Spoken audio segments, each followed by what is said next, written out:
जय हिंद दोस्तों, स्वागत है आप सभी का बीए सेमेस्टर वाला में। दोस्तों आज की क्लास बहुत ही इंपॉर्टेंट होने वाली है। क्यों? क्योंकि आज के इस क्लास में आप सभी लोग देखने वाले हैं BA second year third semester का मेडाइवल हिस्ट्री यानी मध्यकालीन इतिहास। कितने बच्चे इसे इतिहास कहते हैं? तो इतिहास और मध्यकालीन इतिहास दोनों एक ही होता है। ठीक है, चलिए पेपर का नाम है आपके हिस्ट्री ऑफ मॉडर्न इंडिया यानी आधुनिक भारत का इतिहास 1757 से लेकर के 1857 ईस्वी तक। ठीक है, अच्छा, जिनका 1757 से लेकर के 1857 तक है, और ध्यान रखेंगे जिनका 1757 से 1950 एडी तक है वो भी इस क्लास को अटेंड कर सकते हैं। चिंता करने की आपकी आवश्यकता नहीं है, बिल्कुल यहीं से आपके क्वेश्चन पेपर में आएगा प्रश्न। ठीक है, चले अब आगे बात करते हैं साथियों क्वेश्चन पेपर की। तो ध्यान रखेंगे यहाँ पर देखें, आपका ये मॉडल पेपर 3 है, क्लास 3 है। इसके पहले मैंने आपको 2 मॉडल पेपर दिए हैं, डिस्क्रिप्शन बॉक्स में लिंक है, इस क्लास को अटेंड कर लीजिएगा, पूरा क्लास देखिएगा, बहुत ही इंपॉर्टेंट है आज की क्लास। उसके बाद आप लोग जो डिस्क्रिप्शन बॉक्स में लिंक दिया गया है बाकी क्लासेस का, आप सभी क्लासेस अटेंड कर लीजिएगा। ठीक है, चले अब बात करते हैं दीनदयाल उपाध्याय गोरखपुर विश्वविद्यालय की। तो यहाँ पर जो मध्यकालीन इतिहास है मेडाइवल हिस्ट्री, यहाँ के बच्चों को 2 पेपर देना है दीनदयाल उपाध्याय गोरखपुर विश्वविद्यालय का। इनका पेपर कोड है HIS 201। ठीक है, और जो इनका दूसरा पेपर होगा वो HIS 202 है। ठीक है, पेपर कोड तो ध्यान रखेंगे, उसका भी मैंने क्लास कराया है, आप लोग जा करके वो भी देख सकते हैं। ठीक है, डिस्क्रिप्शन बॉक्स में लिंक है। चलिए अब बात करते हैं एग्ज़ाम की। तो देखिए जो ऑब्जेक्टिव एग्ज़ाम है वो आपका दीनदयाल उपाध्याय गोरखपुर विश्वविद्यालय में होगा, राजा महेंद्र प्रताप सिंह स्टेट यूनिवर्सिटी में, डॉक्टर भीमराव अम्बेडकर यूनिवर्सिटी में, माँ सुकुम्बारी यूनिवर्सिटी में भी होगा। अच्छा, लगभग 40% कॉलेज ऐसे जहाँ पर आपके ऑब्जेक्टिव एग्ज़ाम होने वाले हैं, और लगभग आपके 60% कॉलेज ऐसे हैं जहाँ पर आपके लिखित एग्ज़ाम होंगे। ठीक है, तो ध्यान रखेंगे आप सभी लोग, जिनका लिखित एग्ज़ाम है वो तुरंत जाएँ। मैंने डिस्क्रिप्शन बॉक्स में लिखित क्वेश्चन पेपर सॉल्व कराया मेडाइवल हिस्ट्री का, आप लोग देख सकते हैं। ठीक है, चलें इस क्लास में 100 most important MCQ question answer होने वाले हैं। चले ध्यान रखेंगे, नोट्स को मिला करके आपके सारे 100 क्वेश्चन से भी ज़्यादा हो जाते हैं। ठीक है, चले पहला प्रश्न आपका पूछा गया है कि काल कोठरी की घटना कब घटित हुई? कोठरी की घटना 1756 यानी 1756 ईस्वी में काल कोठरी की घटना हुई थी। बी ऑप्शन आपका राइट है।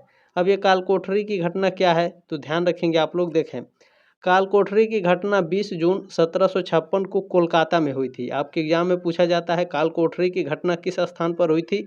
कोलकाता में हुई थी। अच्छा, डेट याद रखिएगा आप ज़रूर। ठीक है, क्योंकि डेट भी आपके एग्जाम में कभी कभी पूछा जाता है। तो 20 जून 1756 को कोठरी की घटना कोलकाता में हुई थी। प्रश्न नंबर दूसरा आपका पूछा गया है, किस गवर्नर जनरल का वास्तविक नाम जेम्स एंड्रयूज था? बताइए, सॉरी, जेम्स एंड्रू रैमसे था। किस गवर्नर जनरल का नाम? तो ध्यान रखिएगा, जो लॉर्ड डलहौजी थे इनका जो नाम था, ठीक है, वास्तविक नाम जेम्स एंड्रयू रैमसे था। ठीक है, चले ए ऑप्शन आपका राइट है प्रश्न नंबर दूसरे का। अब यहाँ पर आप लोग ध्यान दीजिएगा, लॉर्ड डलहौजी का असली नाम जेम्स एंड्रयू रामसे था। वे 1848 से 1856 तक भारत के गवर्नर जनरल रहे। उन्हें आधुनिक भारत के नक्शे का निर्माता माना जाता है।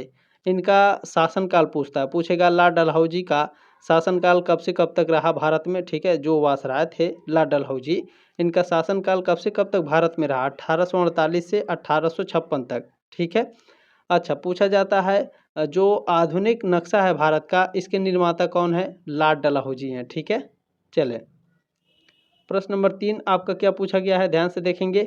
बक्सर के युद्ध में अवध के किस शासक ने हिस्सा लिया था? तो शुजाउद्दौला ने। डी ऑप्शन आपका राइट है। अब यहाँ कुछ की पॉइंट दिए जा रहे हैं जो आपके एग्जाम में पूछे जाते हैं, यहाँ से प्रश्न बनेंगे। जैसे बक्सर के युद्ध में अवध के नवाब शुजाउद्दौला ने हिस्सा लिया था। ठीक है, यह युद्ध 22 अक्टूबर 1764 को पूर्वोत्तर भारत के बक्सर में लड़ा गया था। ठीक है, इस युद्ध में ब्रिटिश ईस्ट इंडिया कंपनी की जीत हुई थी। प्रश्न नंबर 4 आपका पूछा गया है, अलीनगर की संधि कब हुई? अलीनगर की संधि हुई थी फरवरी 1757 में। बी ऑप्शन आपका राइट है। अच्छा, अलीनगर की संधि कब हुई थी? ध्यान दीजिएगा, इनकी संधि 9 फरवरी, डेट याद रखिएगा, 9 फरवरी 1757 को हुई थी। अच्छा, यह संधि अलीनगर की संधि किसके किसके बीच में हुई थी? तो पूछा जाता है आपके एग्जाम में। ठीक है, देखिए यह संधि ब्रिटिश ईस्ट इंडिया कंपनी के रॉबर्ट क्लाइव और बंगाल के नवाब मिर्जा मुहम्मद सिराजुद्दौला के बीच हुई थी। अच्छा, अगर आप लोग ये सारे नोट्स बिल्कुल फ्री में पाना चाहते हैं तो क्या करेंगे सर जी? बिल्कुल देखिए, टेलीग्राम ग्रुप का लिंक दिया गया है डिस्क्रिप्शन बॉक्स में, तुरंत जा कर के आप लोग टेलीग्राम ग्रुप ज्वाइन कर लीजिए। क्यों ज्वाइन करें सर जी? देखिए, क्योंकि आपके यूनिवर्सिटी से संबंधित जितने भी अपडेट रहते हैं, एग्जाम न्यूज कोई भी अपडेट हुआ, वो टेलीग्राम ग्रुप में ही दिए जाते हैं। ऐसा क्यों? क्योंकि देखिए, वीडियो बार बार बनाना यूट्यूब पर पॉसिबल नहीं हो पाता है, तो जितने भी आपके नोटिफिकेशंस रहेंगे, अपडेट रहेंगे, सारे टेलीग्राम ग्रुप में ही दिए जाते हैं। और ये सारे नोट्स और सारे आपके पीडीएफ, ठीक है, जितने भी क्लासेस होते हैं सबके पीडीएफ और नोट्स बिल्कुल फ्री में आपको उपलब्ध है, वो भी टेलीग्राम ग्रुप में। वीडियो के ठीक नीचे जो मैं क्लास सेंड करता हूँ, उस क्लास के नीचे आपको पीडीएफ मिलता है, वहाँ से पीडीएफ डाउनलोड कर लीजिएगा। आपका रिवीजन भी होता रहेगा और ये सारे नोट्स आपको बिल्कुल फ्री में मिल जाएंगे, ठीक है। तो एक बार विजिट करके टेलीग्राम ग्रुप जरूर ज्वाइन कर लेंगे। इसमें पांचवा प्रश्न पूछा गया है, मीर कासिम किस राज्य का नवाब था? मीर कासिम बंगाल का नवाब था। सी ऑप्शन आपका राइट है। प्रश्न नंबर 6 क्या पूछा गया है, पानीपत का तृतीय युद्ध किस वर्ष लड़ा गया? पानीपत का तृतीय युद्ध जो है 1761 ईस्वी में लड़ा गया था। सी ऑप्शन आपका राइट है। अच्छा, ध्यान रखेंगे कब लड़ा गया था। देखिए, पानीपत का तृतीय युद्ध 14 जनवरी 1761 को लड़ा गया, ठीक है। यहाँ पर पानीपत का बिल्कुल, चलिए ध्यान रखेंगे। पानीपत का तीसरा युद्ध 14 जनवरी 1761 को लड़ा गया था, ठीक है। यह युद्ध अफगान आक्रमणकारी अहमद शाह अब्दाली और मराठों के बीच हुआ था। पानीपत का तीसरा युद्ध किसके किसके बीच हुआ था पूछा जाता है, ठीक है। तो ध्यान रखेंगे, अहमद शाह अब्दाली और मराठों के बीच हुआ था। कब हुआ था? 14 जनवरी 1761 यानी खिचड़ी दिने, ठीक है। इस युद्ध में अहमद शाह अब्दाली ने मराठा सेनापति सदाशिवराव भाऊ को हराया था। प्रश्न नंबर 7 पूछा गया, बंगाल में द्वैध शासन कब प्रारंभ हुआ? बंगाल में द्वैध शासन 1765 में प्रारंभ हुआ था। बी ऑप्शन आपका राइट है, ठीक है। चलें, अच्छा ध्यान रखेंगे, आपके जो हिस्ट्री पूछा जा रहा है वो मैं कई सालों से देख रहा हूँ, सबसे ज़्यादा आपके सन वाले क्वेश्चन पूछे जाते हैं, ठीक है। तो ध्यान रखेंगे आप सभी लोग। देखिए, बंगाल में द्वैध शासन प्रणाली की शुरुआत साल 1765 में हुई थी। इसे ब्रिटिश ईस्ट इंडिया कंपनी के गवर्नर रॉबर्ट क्लाइव ने लागू किया था। यह प्रणाली 1772 तक चली, ठीक है।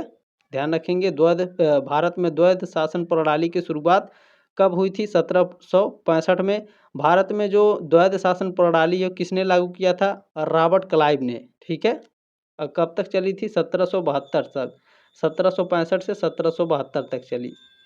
प्रश्न नंबर 8 आपका पूछा गया है, रॉबर्ट क्लाइव का जन्म कब हुआ था? रॉबर्ट क्लाइव का जन्म हुआ था भैया 1725 ईस्वी में। अच्छा, आप डेट भी याद रख लीजिए, 25 सितंबर, ठीक है, 25 सितंबर 1725 को रॉबर्ट क्लाइव का जन्म हुआ था।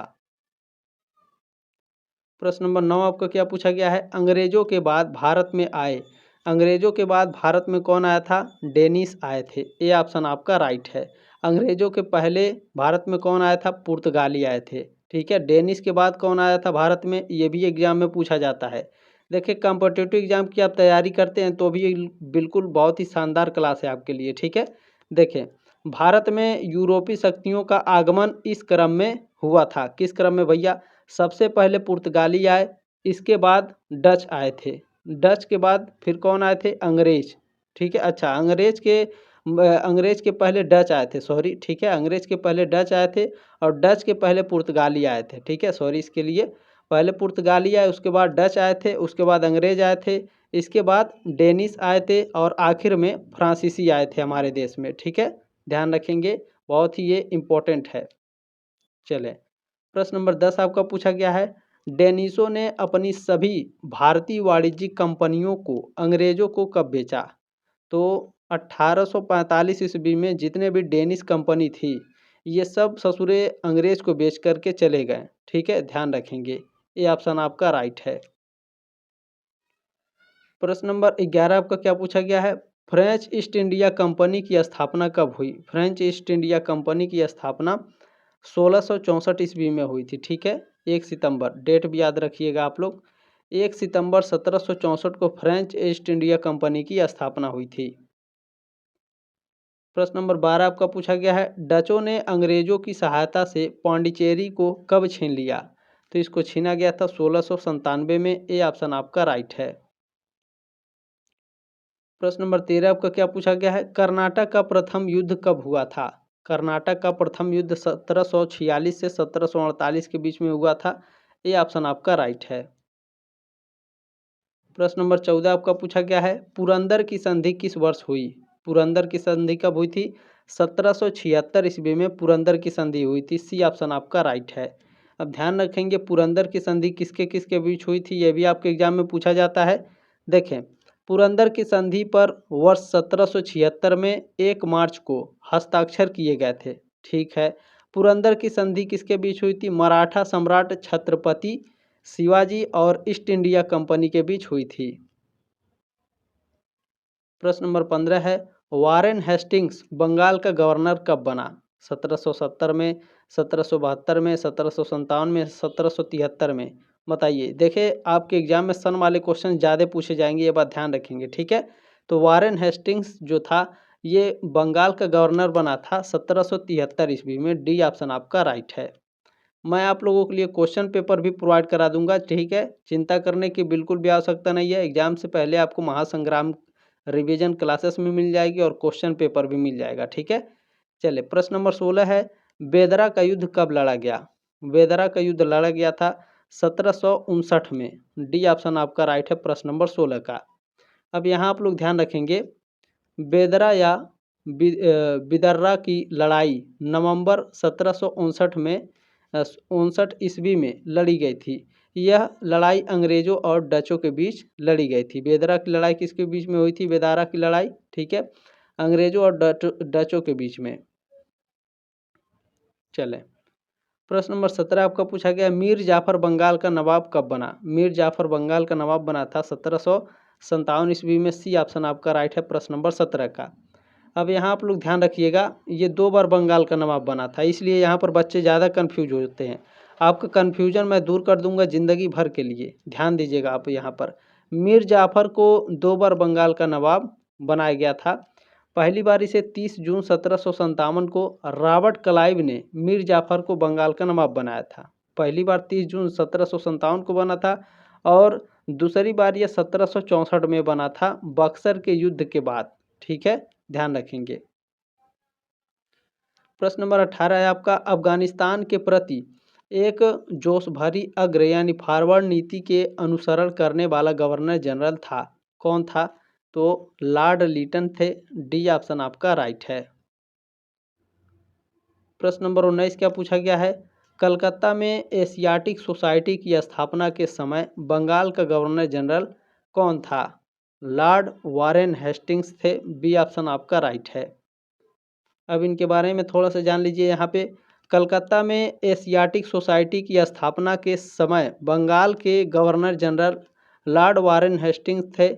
इसकी स्थापना 15 जनवरी 1784 को ब्रिटिश वकील और प्रायश्चित सर विलियम जोन्स ने की थी। ठीक है, एशियाटिक सोसाइटी की स्थापना किसने की थी, ये विलियम जोन्स ने की थी।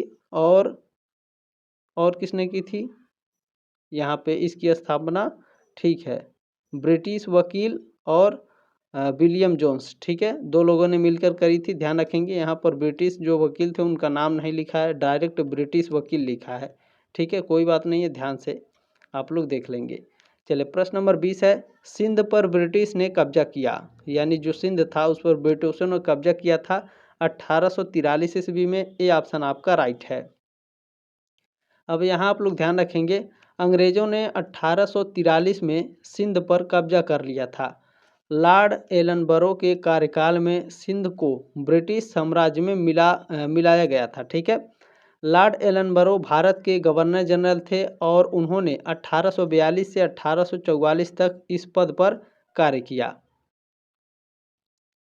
प्रश्न नंबर 21 आपका पूछा गया है, निम्नलिखित में से किस गवर्नर जनरल ने भारत में दास प्रथा को समाप्त किया। तो देखिए जो आपके लॉर्ड कॉर्नवालिस हैं, इन्होंने भारत में दास प्रथा को समाप्त किया था। ठीक है, ये ऑप्शन आपका राइट है।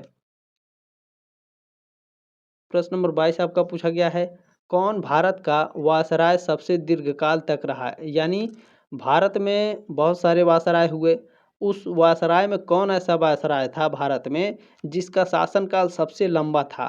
तो ध्यान रखेंगे, लॉर्ड डलहौजी का जो शासनकाल था सबसे लंबा था। अच्छा सर जी, इसका शासनकाल कब से कब तक था? चलिए ध्यान रखेंगे, भारत के वायसरायों में लॉर्ड डलहौजी सबसे लंबे समय तक भारत में रहे। ठीक है, इनका शासनकाल भारत में 1848 से 1856 तक रहा। ठीक है, चलें प्रश्न नंबर 23 है आपका, सुरक्षा प्रकोष्ठ से संबंधित है। सुरक्षा प्रकोष्ठ से संबंधित है, कौन ऐसा वायसराय है जो सुरक्षा प्रकोष्ठ से संबंधित है? बताइए। वारेन हेस्टिंग्स जो है सुरक्षा प्रकोष्ठ से संबंधित है। ये ऑप्शन आपका राइट है। प्रश्न नंबर 24 क्या पूछा गया है? तृतीय आंग्ल मराठा युद्ध से संबंधित है। सरजान शोर, लॉर्ड वेलेजी, लॉर्ड हेस्टिंग्स या लॉर्ड कॉर्नवालिस? बताइए। तृतीय आंग्ल मराठा युद्ध, तृतीय आंग्ल मराठा युद्ध लॉर्ड हेस्टिंग्स आपके संबंधित है। ठीक है, सी ऑप्शन आपका राइट है। प्रश्न नंबर 25 पूछा गया, निम्नलिखित में से कौन अवध का ब्रिटिश रेजिमेंट था जब अवध का ब्रिटिश साम्राज्य में विलय हुआ? तो ये जेम्स आउटरन थे। ए ऑप्शन आपका राइट है। प्रश्न नंबर 26 आपका पूछा गया है, निम्न में से सहायक संधि स्वीकार नहीं की। किसने सहायक संधि स्वीकार नहीं की थी? बताइए, सभी लोग बताइए, आप सभी लोग। बिल्कुल, इंदौर के जो होलकर राज्य था, इंदौर में, इंदौर के होलकर राज्य ने सहायक संधि को स्वीकार नहीं किया था। बी ऑप्शन आपका राइट है। प्रश्न नंबर 27 आपका पूछा गया, भारत में न्यायिक संगठन की स्थापना किसने की? तो लॉर्ड कॉर्नवालिस ने भारत में न्यायिक संगठन की स्थापना की थी। बी ऑप्शन आपका राइट है। प्रश्न नंबर 28 पूछा गया है, निम्नलिखित में से किसे भारत में स्थानीय स्वायत्त शासन का जनक माना जाता है? या फिर आप डायरेक्ट ऐसे कह सकते हैं, भारत में स्थानीय स्वशासन का जनक किसे माना जाता है? तो लॉर्ड रिपन को। ठीक है, डी ऑप्शन आपका राइट है। चलिए अब ध्यान से यहाँ से पढ़िएगा, यहाँ से कई सारे प्रश्न आपके एग्जाम में पूछे जाएंगे। जैसे भारत में स्थानीय स्वायत्त शासन के जनक लॉर्ड रिपन को माना जाता है। ठीक है, लॉर्ड रिपन ने 1882 में स्थानीय स्वशासन की स्थापना की थी। उन्होंने भारत में स्थानीय स्वशासन की प्रणाली की शुरुआत की। प्रश्न नंबर 29 आपको पूछा गया है, अस्थाई बंदोबस्त किसके शासनकाल में प्रारंभ किया गया था? बहुत ही इंपॉर्टेंट प्रश्न है, ये आपको एक कॉम्पिटिटिव एग्जाम में भी देखने को मिलेगा। लॉर्ड कॉर्नवालिस के शासनकाल में अस्थाई बंदोबस्त को प्रारंभ किया गया था। बी ऑप्शन आपका राइट है। प्रश्न नंबर 30 पूछा है आपका, निम्नलिखित में से किस पर ब्रिटिश संसद में महाभियोग का मुकदमा चलाया गया? किस पर चलाया गया था? तो वारेन हेस्टिंग्स पर। ठीक है, ब्रिटिश संसद में महाभियोग चलाया गया था। सी ऑप्शन आपका राइट है। महाभियोग क्यों चलाया गया था? क्योंकि इन पर चोरी का इल्जाम लगा हुआ था। ठीक है, चलें प्रश्न नंबर आपका 31 क्या पूछा गया है, भारत में प्रथम रेलवे लाइन का निर्माण किन नगरों के बीच हुआ था? तो मुंबई और थाने के बीच हुआ था। बी ऑप्शन आपका राइट है। प्रश्न नंबर 32 क्या पूछा गया है, निम्न में से कौन एक भारत का प्रथम वायसराय था? भारत का प्रथम वायसराय कौन था? तो लॉर्ड कैनिंग भारत के प्रथम वायसराय थे। सी ऑप्शन आपका राइट है। अब यहाँ पर थोड़ा सा इनके बारे में जान लीजिए, क्योंकि यहाँ से आपके एग्जाम में प्रश्न पूछे जाते हैं। जैसे भारत के पहले वायसराय लॉर्ड कैनिंग थे। ठीक है, कौन थे भारत के पहले वायसराय? Lord Canning. ठीक है, चले अच्छा, लॉर्ड कैनिंग का शासनकाल कब से कब तक रहा? तो 1856 से 1862 तक। ठीक है, लॉर्ड कैनिंग 1857 के सिपाही विद्रोह के दौरान भारत के गवर्नर जनरल थे। 1858 के भारत सरकार अधिनियम के तहत भारत के गवर्नर जनरल के पद का नाम बदलकर वायसराय कर दिया गया था। ठीक है, इस तरह लॉर्ड कैनिंग भारत के पहले वायसराय बने। ठीक है, समझ में आया? 1858 के भारत सरकार अधिनियम के तहत भारत के गवर्नर जनरल का जो पद था, इसका नाम बदल के वायसराय कर दिया गया था। ठीक है, चलें देखिए, बहुत ही इम्पोर्टेंट ये मैं पढ़ा रहा हूँ। आप लोग इस चैनल को छोटा समझ रहे होंगे, लेकिन यहाँ पर जो जानकारी दी जाती है बहुत ही ज़बरदस्त होती है। ये पूरी जानकारी आपको पूरे यूट्यूब पर ऐसी जानकारी कहीं नहीं मिलेगी। ठीक है, ये आपको क्वेश्चंस के साथ साथ आपके डाउट भी क्लियर करे और उसके बारे में भी आपको अच्छे से समझाए, ताकि आपको क्वेश्चन समझ में आ जाए। ठीक है, चलें प्रश्न नंबर 33 है, भारत कितने वर्षों तक अंग्रेजों का अत्याचार झेल रहा था? लगभग 2 वर्षों तक, 200 वर्षों तक। ठीक है, बी ऑप्शन आपका राइट है। प्रश्न नंबर 34 आपका पूछा गया है, जब अंग्रेज भारत आए उस समय देश की स्थिति क्या थी? तो अवनति की ओर जा रही थी। डी ऑप्शन आपका राइट है। सर जी, अवनति की ओर क्या होता है? ये अवनति शब्द जो है ये क्या है? इसका मतलब है कि नीचे की ओर जाना, घाटा होना। ठीक है, घाटा होना इसका मतलब होता है, या फिर नीचे की ओर जाना, दोनों शब्द एक ही है। ठीक है, ध्यान रखेंगे। प्रश्न नंबर 35 पूछा गया है, झांसी पर पुनः अधिकार करने वाला अंग्रेज अधिकारी था। अंग्रेज अधिकार था, अधिकारी यहाँ पर होना चाहिए था। ठीक है, जो झांसी थी इस पर पुनः अधिकार करने वाला अंग्रेज अधिकारी कौन था? तो ये आपका था सर ह्यूरोज। ये ऑप्शन आपका राइट है। ठीक है, चले ध्यान से देखिएगा। देखिए, sir Hugh Rose east India company की सेना के एक अंग्रेज जनरल थे, जिन्होंने झांसी की रानी लक्ष्मीबाई और तांत्या टोपे को हराया था। आपके एग्जाम में पूछा जाता है, झांसी की रानी लक्ष्मीबाई को किसने हराया था? सर ह्यूरोज ने। तात्या टोपे को किसने हराया था? सर ह्यूरोज ने। ठीक है, चलें। प्रश्न नंबर आपका 36 है, भारत पर हमारे अधिकार का अंतिम उद्देश्य को ईसाई बनाना है। यह कथन है, यानी ये स्टेटमेंट किसने दिया था? तो चार्ल्स नेपियर ने स्टेटमेंट दिया था। सी ऑप्शन आपका राइट है। प्रश्न नंबर 37 आपका पूछा गया है, रेगुलेटिंग एक्ट की संस्तुतियों के आधार पर सुप्रीम कोर्ट की स्थापना निम्नलिखित में से किस स्थान पर की गई? तो कलकत्ता में की गई थी। सी ऑप्शन आपका राइट है। पूछा जाता है रेगुलेटिंग एक्ट कब आया था? ध्यान देंगे, रेगुलेटिंग एक्ट 1773 के तहत कलकत्ता के फोर्ट विलियम में सुप्रीम कोर्ट की स्थापना की गई थी। प्रश्न नंबर 38 आपका पूछा गया है, निम्न में से कौन सा सिंधु घाटी स्थल पाकिस्तान में मोंटगोमेरी यानी पंजाब में स्थित है? तो यह स्थित है मोहनजोदड़ो। डी ऑप्शन आपका राइट है। प्रश्न नंबर 39 आपका पूछा गया है, पंजाब यानी J34 भारत में निम्न में से किस फसल की किस्म है? कपास का ये किस्म का फसल है। डी ऑप्शन आपका राइट है। प्रश्न नंबर 40 आपका पूछा गया है, निम्न में से कौन पंजाब में सिख साम्राज्य का संस्थापक था? सिख साम्राज्य के संस्थापक महाराजा रणजीत सिंह थे। ये ऑप्शन आपका राइट है। चले यहाँ पर आप लोग ध्यान दीजिएगा, पंजाब में सिख साम्राज्य के संस्थापक महाराजा रणजीत सिंह थे। उनका जन्म हुआ था 13 नवंबर 1780 को। कहाँ? बुदरुखा या गुजरांवाला। ये गुजरांवाला कहाँ स्थित है? पाकिस्तान में। ठीक है, उन्होंने 1801 से 1839 तक शासन किया। महाराजा रणजीत सिंह को शेर पंजाब के नाम से भी जाना जाता है। प्रश्न नंबर आपका 41 पूछा गया है, लॉर्ड डलहौजी ने किस आंग्ल सिख युद्ध में पंजाब पर अधिकार कर लिया था? तो दूसरे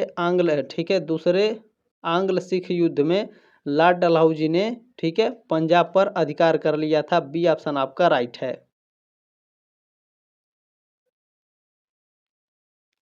प्रश्न नंबर 42 क्या है? 42 नंबर, कौन सी नदी मालवा और दोआब क्षेत्रों को अलग करती है? कौन सी नदी है भैया? सतलुज नदी जो है ये मालवा और दोआब क्षेत्र को अलग करती है। डी ऑप्शन आपका राइट है। प्रश्न नंबर 43 पूछा है। 43 नंबर प्रश्न आपसे पूछा गया साथियों, किस देश में सबसे ज़्यादा पंजाबी बोलने वाले लोग हैं? पाकिस्तान, कनाडा, भारत या ऑस्ट्रेलिया? बहुत बच्चे कनाडा या फिर भारत सोच रहे होंगे, ऐसा नहीं है। सबसे ज़्यादा पंजाबी पाकिस्तान में बोली जाती है। ठीक है, ए ऑप्शन आपका राइट है, क्योंकि पंजाब का आधा से ज़्यादा हिस्सा पाकिस्तान में भी है। ठीक है, ये बात आप लोग ध्यान रखेंगे। प्रश्न नंबर 44 है आपका, हालांकि आज़ादी के बाद दोनों अलग हो गए, कुछ हिस्सा हिंदुस्तान में है और आधा से ज़्यादा हिस्सा आपका पाकिस्तान में पड़ता है, पंजाब प्रांत का। ठीक है, चले 44 नंबर प्रश्न आपका पूछा गया है, पंजाब नाम का शाब्दिक अर्थ क्या है? पंजाब नाम का शाब्दिक अर्थ क्या होता है? बताइए आप सभी लोग। बिल्कुल, 5 नदियों की भूमि बोला जाता है। बी ऑप्शन आपका राइट है। प्रश्न नंबर 45 पूछा है 45 नंबर, सबसे अधिकार बार, ठीक है, सबसे अधिकार बार पंजाब के मुख्यमंत्री कौन बने। अधिकार बार ऐसे नहीं टाइपिंग में चाहिए था। सबसे अधिक बार पंजाब के मुख्यमंत्री कौन बने हैं, तो वो बने हैं आपके प्रकाश सिंह बादल। बी ऑप्शन आपका राइट है। प्रश्न नंबर आपका 46 क्या पूछा गया है, रोलेट एक्ट कब पारित किया गया।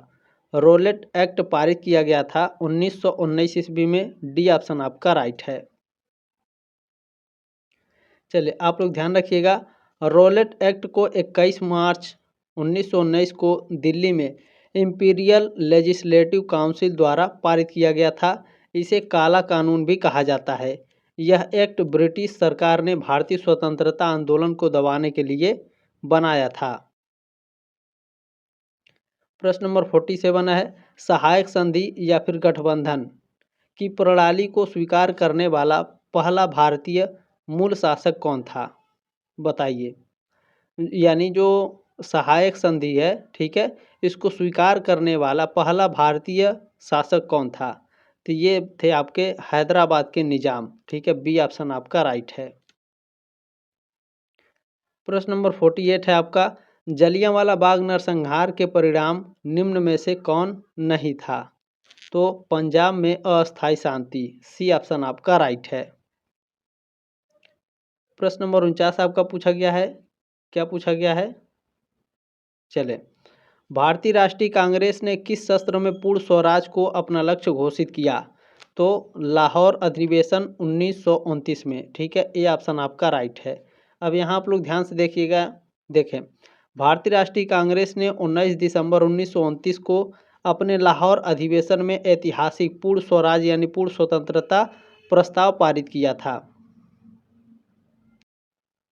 प्रश्न नंबर 50 आपका पूछा गया है, देखें, जलियांवाला बाग हत्याकांड से पहले कौन सी महत्वपूर्ण घटना हुई, तो उसके पहले रोलेट एक्ट अधिनियम आया था जिसका विरोध हो रहा था जलियांवाला बाग में, यहीं पर इनकी हत्याएं कर दी गई थी, ठीक है। डी ऑप्शन आपका राइट है। प्रश्न नंबर 51 आपका क्या पूछा गया है, राजा चेत सिंह किस रियासत का शासक था, तो यह बनारस यानी काशी के शासक थे। बी ऑप्शन आपका राइट है। अब यहाँ देखने वाली बात यह है कि ध्यान से देखेंगे, यहाँ से प्रश्न बनेंगे, राजा चेत सिंह बनारस या फिर काशी के राजा थे। राजा चेत सिंह अपने पिता महाराजा बलवंत सिंह के बाद 1770 में बनारस के राजा बने। वाराणसी का चेतगंज इलाका महाराजा चेत सिंह के नाम पर ही जाना जाता है। 1781 में वारेन हेस्टिंग्स ने राजा चेत सिंह को गिरफ्तार कर लिया था। प्रश्न नंबर 52 आपका पूछा गया है, तृतीय आंग्ल मैसूर युद्ध के समय अंग्रेज गवर्नर जनरल कौन था, तो यह थे आपके लॉर्ड कॉर्नवालिस, ठीक है। ध्यान रखेंगे, तृतीय आंग्ल मैसूर युद्ध में जो भारत में आपके गवर्नर जनरल थे वह लॉर्ड कॉर्नवालिस थे, ठीक है। ये ऑप्शन आपका राइट है। प्रश्न नंबर आपका 53 नंबर पूछा गया है, चतुर्थ आंग्ल मैसूर युद्ध के समय अंग्रेज गवर्नर जनरल कौन था, तो यह आपके थे भैया लॉर्ड वेलेस्ली। डी ऑप्शन आपका राइट है। प्रश्न नंबर 54 पूछा गया, टीपू सुल्तान का मकबरा कहाँ स्थित है, तो इनका मकबरा श्रीरंगपट्टम में स्थित है। बी ऑप्शन आपका राइट है। प्रश्न नंबर 55 पूछा गया है, टीपू सुल्तान के शासन के दौरान उनके राज्य मैसूर की राजधानी क्या थी, तो श्रीरंगपट्टम थी। डी ऑप्शन आपका राइट है। अब यहाँ आप लोग ध्यान रखेंगे, टीपू सुल्तान के शासनकाल में मैसूर की राजधानी श्रीरंगपट्टम थी। टीपू सुल्तान ने 1782 से 1799 तक मैसूर पर शासन किया। प्रश्न नंबर आपका 56 है, मंगलोर की संधि टीपू सुल्तान और ब्रिटिश ईस्ट इंडिया कंपनी के बीच किस वर्ष हस्ताक्षरित की गई, तो यह किया गया था 1784 में। बी ऑप्शन आपका राइट है। यहाँ आप लोग ध्यान रखेंगे, मंगलोर की संधि पर 11 मार्च 1784 को हस्ताक्षर हुए थे। यह संधि मैसूर के शासक टीपू सुल्तान और ब्रिटिश ईस्ट इंडिया कंपनी के बीच हुई थी। इस संधि के तहत द्वितीय आंग्ल मैसूर युद्ध का अंत हुआ। प्रश्न नंबर आपका 57 पूछा गया, मद्रास की संधि कब हुई। मद्रास की संधि हुई थी 1769 में, ए ऑप्शन आपका राइट है। किसके किसके बीच हुई थी ये भी ध्यान रखेंगे आप सभी लोग। देखिए मद्रास की संधि 4 अप्रैल 1769 को मैसूर के सुल्तान हैदर अली और ब्रिटिश ईस्ट इंडिया कंपनी के बीच हुई थी। यह संधि प्रथम आंग्ल मैसूर युद्ध को खत्म करने के लिए हुई थी। प्रश्न नंबर 58 क्या है, निम्नलिखित में से कौन फ्रांस के साथ जुड़ा था? तो हैदर अली फ्रांस के साथ जुड़े हुए थे, ए ऑप्शन आपका राइट है। प्रश्न नंबर 59 आपका पूछा गया है, अंग्रेजों ने मैसूर के साथ कितने युद्ध लड़े?